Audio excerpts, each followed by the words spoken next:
उन्हाळा सुरू झाला की आपल्या सगळ्यांच्या घरात एकच उत्साह असतो. बाजारात हापूस, पायरी, केशर आंब्यांच्या पेट्या यायला लागतात. घरात आंब्याचा तो गोड मस्त सुवास दरवळायला लागतो.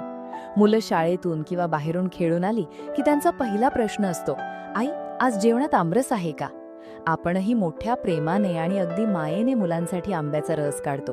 त्यात थोडं तूप घालतो, कुणी वेलची घालतं आणि मग पुरी, पोळी किंवा नुसताच आमरस वाट्या भरभरून मुलांना देतो.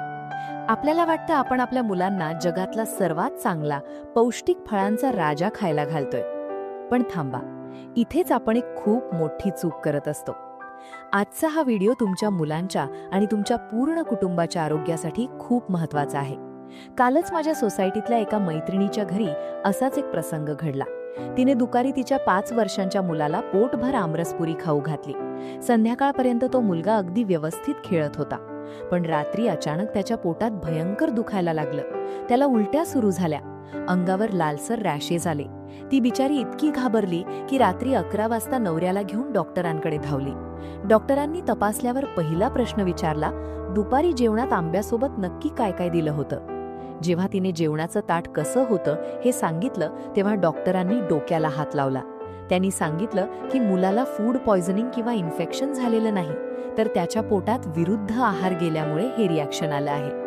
आपल्याला वाटतं आंबा खाणं म्हणजे फक्त फायदाच, पण आयुर्वेद आणि विज्ञानानुसार काही विशिष्ट पदार्थांसोबत जर आंबा किंवा आमरस खाल्ला तर तो शरीरात अमृताऐवजी विषासारखं काम करतो. आज मी तुम्हाला असे 7 पदार्थ सांगणार आहे जे आपण नकळतपणे आपल्या रोजच्या जेवणाच्या ताटात आंब्यासोबत वाढतो.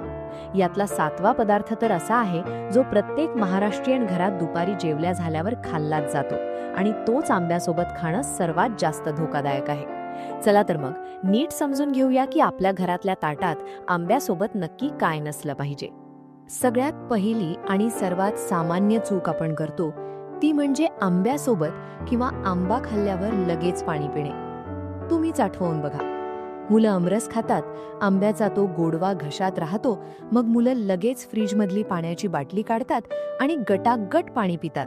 आपणही त्यांना अडवत नाही, कारण आपल्याला वाटतं गोड खाल्ल्यावर तहान लागतेच. पण ही सवय पोटासाठी अत्यंत घातक आहे. आंबा हे पचायला जड फळ आहे. ते पचवण्यासाठी आपल्या पोटातील अग्नी, ज्याला डायजेस्टिव्ह फायर म्हणतात, खूप वेगाने काम करत असतो. जेव्हा तुम्ही आंबा खाल्ल्यावर लगेच वरून थंड पाणी पिता तेव्हा तो पोटाचा अग्नी अचानक शांत होतो. त्यामुळे आंबा पचण्याची प्रक्रिया तिथेच थांबते. तो आंबा पोटात सडायला लागतो. यातूनच पोट फुगणे, गॅस होणे आणि ॲसिडिटीचा त्रास सुरू होतो. मुलांना जर आंबा खाल्ल्यावर तहान लागलीच तर त्यांना सांगा की फक्त चूळ भरून थुंकायची आहे. कमीत कमी 30 ते 45 मिनिटं तरी पाणी अजिबात द्यायचं नाही. ही सवय आजच पासूनच लावून घ्या. आता आपण वळूया दुसऱ्या पदार्थाकडे, आणि तो पदार्थ म्हणजे कारल्याची भाजी. तुम्ही म्हणाल, आमरस आणि कारल्याचा काय संबंध? पण भारतीय घरांमध्ये हे खूप कॉमन आहे. आई मुलांना सांगते, आधी कारल्याची भाजी आणि पोळी संपव, मगच तुला आमरसाची वाटी मिळेल. मुलं बिचारी नाईलाजाने, बळजबरीने ती कडू भाजी खातात आणि लगेच बक्षीस म्हणून आमरसावर ताव मारतात. कधीही चुकूनही कडू आणि अति गोड असा हा विरोधाभास एकाच जेवणात ठेवू नका. कारलं आणि आंबा जेव्हा पोटात एकत्र जातात तेव्हा शरीरात विषारी घटक तयार होण्याची शक्यता खूप वाढते. यामुळे मळमळ होणे, चक्कर येणे किंवा श्वास घ्यायला त्रास होणे अशी लक्षणं दिसू शकतात. मुलांचे पोट खूप नाजूक असते, त्यांना हा धक्का सहन होत नाही.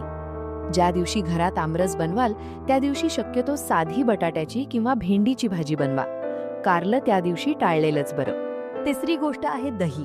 आता दही तर आरोग्यासाठी खूप चांगलं मानलं जातं. उन्हाळ्यात आपण रोजच दही खातो, मग आंब्यासोबत का नाही? इथे एक साधं लॉजिक आहे. आंबा हा चवीला गोड असला तरी त्याचा मूळ गुणधर्म उष्ण म्हणजे गरम आहे. आंबा खाल्ल्यावर शरीरात उष्णता वाढते, म्हणूनच जुनी लोक आंबा खाण्यापूर्वी तो 2 तास पाण्यात भिजवून ठेवायचे, जेणेकरून त्याची उष्णता कमी होईल. दुसरीकडे दही हे थंड प्रवृत्तीचे आहे. जेव्हा तुम्ही एकाच वेळी आंब्यासारखा उष्ण पदार्थ आणि दह्यासारखा थंड पदार्थ एकत्र खाता तेव्हा शरीराला कळत नाही की नक्की काय प्रतिक्रिया द्यावी. सर्दी आणि उष्णता यांच्या या युद्धात त्वचेचे आजार निर्माण होतात. तुम्ही बघितलं असेल, उन्हाळ्यात मुलांच्या अंगावर बारीक लाल पुरळ येतात, ज्याला आपण घामोळ्या म्हणतो.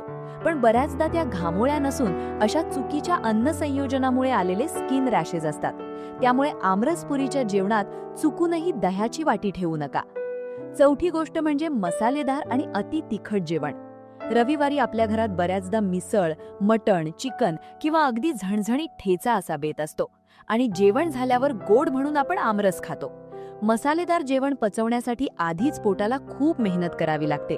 त्यात भरपूर तेल आणि तिखट असतं. त्यावर जेव्हा आंब्याचा रस जातो तेव्हा पोटात ॲसिडची पातळी भयानक वाढते. तुम्हाला स्वतःलाही कधीतरी जाणवलं असेल की रविवारी असं जेवण झाल्यावर छातीत खूप जळजळ होते, करपट डेकर येतात. आपल्याला वाटतं की मटण जास्त खाण्यात आलं म्हणून असं झालं, पण खरं कारण ते नसतं. खरं कारण असतं तिखट जेवण आणि आंबा यांचं पोटात झालेलं कॉम्बिनेशन. मुलांना जर रविवारी आमरस द्यायचा असेल तर जेवण अगदी साधं, कमी तिखटाचं ठेवा. आता आपण अर्ध्या व्हिडिओपर्यंत आलो आहोत, पण खरी गोष्ट अजून बाकी आहे. कारण पुढचे जे 3 पदार्थ आहेत ते आपण सर्रास आंब्यासोबत खातो आणि त्यामुळेच सगळ्यात जास्त आजार पसरतात. 5वा पदार्थ आहे कोल्ड ड्रिंक्स किंवा एअरेटेड ड्रिंक्स. आजकाल एक नवीन फॅड आलं आहे. जेवायला बसलं की सोबत कोका कोला किंवा स्प्राईटची बाटली लागतेच. हॉटेलमध्ये गेल्यावर तर हे हमखास होतं. आंबा मुळातच गोड असतो, त्यात नैसर्गिक साखर म्हणजे फ्रुक्टोज भरपूर असते आणि या कोल्ड्रिंक्समध्ये रिफाइंड साखरेचा अक्षरशः डोंगर असतो. जेव्हा आंब्याची नैसर्गिक साखर आणि कोल्ड्रिंकमधली केमिकलवाली साखर एकत्र पोटात जाते तेव्हा रक्तातील साखरेची पातळी अचानक वेगाने वाढते. हा साखरेचा स्पाइक लहान मुलांच्या मेंदूसाठी आणि शरीरासाठी खूप हानिकारक आहे. मुलं अचानक हायपर होतात आणि नंतर एकदम थकून जातात. शिवाय कोल्ड्रिंकमधला गॅस आणि आंब्याचा रस एकत्र आल्यावर पोटात भयंकर गॅस तयार होतो. हे कॉम्बिनेशन म्हणजे पोटासाठी एक प्रकारचा बॉम्बच आहे. साध्या पाण्याने आंबा पचत नाही तर कोल्ड्रिंकने काय अवस्था होत असेल याचा तुम्हीच विचार करा. 6वा पदार्थ आहे लिंबू किंवा आंबट फळे. काही घरांमध्ये जेवणाच्या ताटात एक लिंबाची फोड ठेवण्याची सवय असते. डाळ भातावर लिंबू पिळून खाणं चांगलं आहे, पण जर तुम्ही त्या ताटात आमरस खात असाल तर लिंबू अजिबात पिळू नका.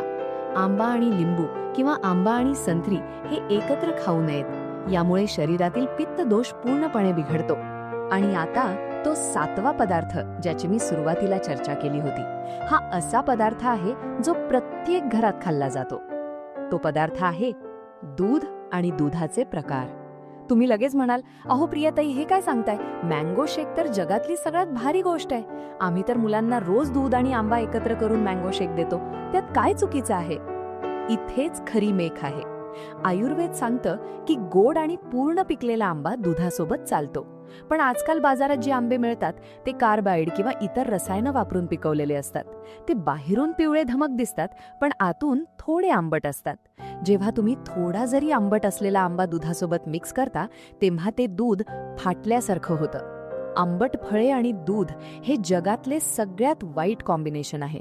यामुळे शरीरात आम म्हणजेच टॉक्सिन्स तयार होतात. हे टॉक्सिन्स हळूहळू रक्तात मिसळतात. मुलांच्या चेहऱ्यावर अचानक पिंपल्स येणे, त्वचा कोरडी पडणे किंवा सतत सर्दी खोकला लागून राहणे याची मुळे या मँगो शेकमध्ये असू शकतात. दुसरी गोष्ट म्हणजे आपल्या महाराष्ट्रीयन घरात दुपारी जेवण झाल्यावर हमखास एक ग्लास ताक म्हणजे मठ्ठा प्यायला जातो. जेवण पचावं म्हणून आपण ताक पितो, पण जर तुम्ही जेवणात आमरस खाल्ला असेल आणि त्यावर लगेच ताक प्यायलात तर ते पोटासाठी अत्यंत नुकसानकारक ठरतं. आंब्याचा गोडवा आणि ताकाचा आंबटपणा हे एकत्र पचवणं पोटाला जमत नाही. त्यामुळे ज्या दिवशी आमरस असेल त्या दिवशी ताक आणि लिंबू दोन्ही गोष्टी जेवणातून पूर्णपणे वगळा. मी आज हे सगळं तुम्हाला का सांगतेय? कारण एक आई म्हणून मला माहितीये की आपण आपल्या मुलांसाठी किती धडपड करत असतो. बाजारात जाऊन स्वतःच्या हाताने निवडून आपण चांगले आंबे आणतो. महाग असले तरी मुलांसाठी आपण ते विकत घेतो. एवढी मेहनत करून प्रेमाने आपण त्यांना खायला घालतो. पण आपल्या एका छोट्याशा अज्ञानामुळे, आपल्याला योग्य माहिती नसल्यामुळे त्या फळाचा मुलांच्या शरीराला फायदा होण्याऐवजी त्रास होतो. जेव्हा रात्री अपरात्री मूल पोट दुखून रडतं तेव्हा आपला जीव किती खालीवर होतो हे मी समजू शकते. आपण डॉक्टरांना फी देतो, औषधं पाजतो, पण आजार होण्याआधीच जर आपण आपल्या स्वयंपाकघरातील काही सवयी बदलल्या तर मुलांवर आणि आपल्यावर ही वेळच येणार नाही. फक्त एवढं लक्षात ठेवा की आंबा हे फळ एकटं खायला हवं. आंबा हा जेवणाचा भाग बनवण्यापेक्षा तो एक स्वतंत्र स्नॅक म्हणून खा. सकाळी 11 वाजता किंवा संध्याकाळी 4 वाजता मुलांना आंबा कापून द्या आणि आंबा खाण्यापूर्वी तो किमान 2 तास स्वच्छ पाण्यात भिजत ठेवा. या 2 साध्या सवयी तुमच्या मुलांचे पचनतंत्र अत्यंत मजबूत ठेवतील. मुलांची काळजी घेणं म्हणजे फक्त त्यांना महागड्या गोष्टी देणं नाही, तर त्यांना योग्य वेळी योग्य आहार कसा द्यायचा हे समजून घेणं आहे. आज मी तुम्हाला जे काही सांगितलं ते माझ्या स्वतःच्या अनुभवातून आणि अनेक डॉक्टरांच्या सल्ल्यातून आलेलं आहे. हे ऐकून तुम्हाला कदाचित थोडं आश्चर्य वाटलं असेल. कदाचित तुमच्या घरातही यातल्या काही चुका होत असतील. पण काळजी करू नका. आजपासूनच आपण ही सवय बदलूया. तुम्हाला हा व्हिडिओ कसा वाटला? तुम्ही तुमच्या घरात आंब्यासोबत काय खायला देता? किंवा मी सांगितलेल्या या 7 पदार्थांपैकी कोणती चूक तुमच्याकडून नकळत होत होती? मला खाली कमेंट करून नक्की सांगा. मी तुमच्या प्रत्येक कमेंटची वाट बघत असते आणि शक्य तितक्या कमेंट्सना उत्तर देण्याचा माझा प्रयत्न असतो. आणि हो, हा व्हिडिओ फक्त बघून सोडून देऊ नका, तर तुमच्या फॅमिलीच्या व्हॉट्सॲप ग्रुपवर तुमच्या मैत्रिणींना हा व्हिडिओ नक्की शेअर करा. कारण आजकाल प्रत्येक घरात आंबे खाल्ले जात आहेत आणि ही माहिती प्रत्येक आईपर्यंत पोहोचणं खूप गरजेचं आहे. जर तुम्ही अजूनही मिसेस प्रिया इन्फोला सबस्क्राईब केलं नसेल तर लगेच खाली लाल रंगाचं सबस्क्राईब बटन दाबा. आपण इथे अशाच घरगुती, प्रामाणिक आणि मुलांच्या आरोग्याविषयी गप्पा मारत असतो. स्वतःची आणि आपल्या लाडक्या मुलांची काळजी घ्या. पुढच्या व्हिडिओमध्ये एका नवीन आणि अशाच महत्त्वाच्या विषयासोबत भेटूया. तोपर्यंत हसत रहा आणि सुरक्षित रहा. नमस्कार.